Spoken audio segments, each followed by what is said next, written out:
Hi అండి.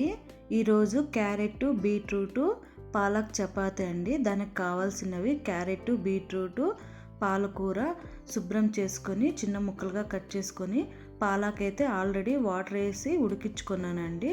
ఉడికించుకొని side పెట్టుకున్నాను. ఇప్పుడు మిక్సీ జార్ తీసుకొని దాంట్లోకి క్యారెట్ ముక్కలు వేసి మిక్సీ పట్టుకుందాము. సో ఇలా అన్నీ నేను ఆల్రెడీ మిక్సీ పట్టుకొని సిద్ధం చేసుకున్నాను. ఇప్పుడు ఒక బౌల్లో పిండి తీసుకొని రుచికి తగినంత ఉప్పు వేసుకొని బాగా కలుపుకోవాలి. నేను ఇక్కడ క్యారెట్ జ్యూస్ వేసుకొని కలుపుకుంటున్నాను.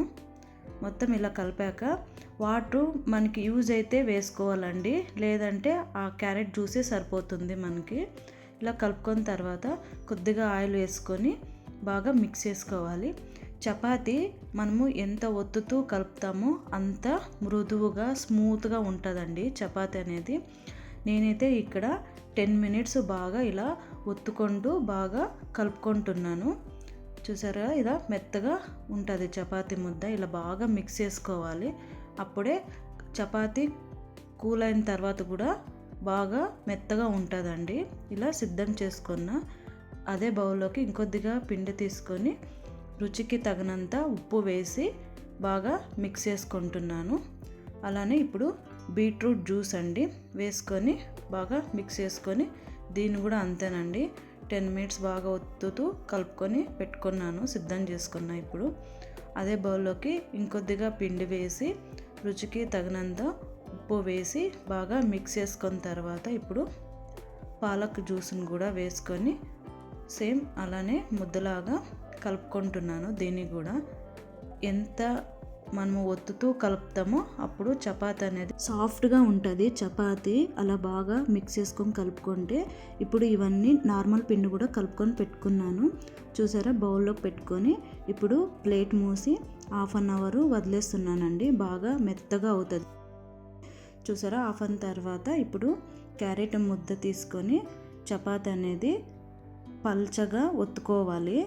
ఇలా పల్చగా ఒత్తుకొని ఇక్కడ నేను షార్ప్గా ఉండే బౌల్ తీసుకుంటున్నాను. ఎందుకంటే రౌండ్ షేపు కావాలనేసి.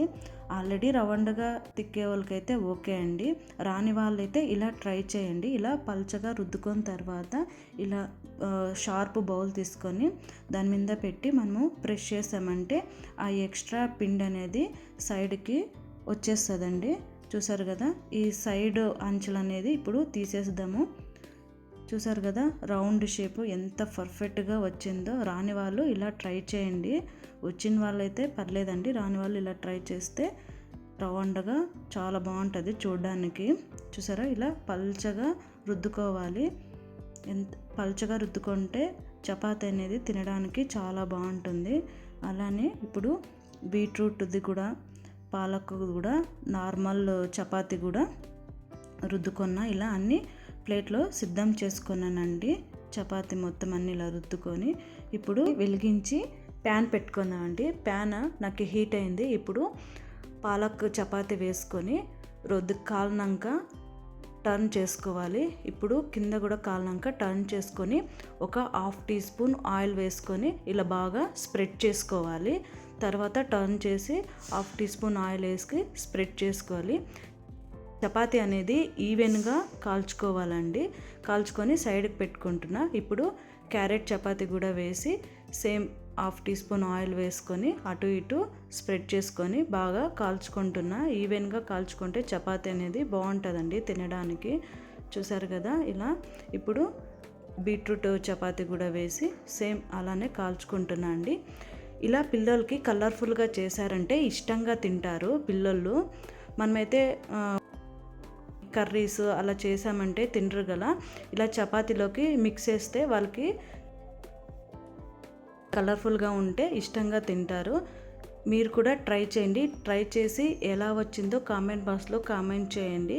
మీకు నచ్చినట్లయితే లైక్ చేసి షేర్ చేసి నా ఛానల్ అనేది సపోర్ట్ చేయండి. Thank you for watching video.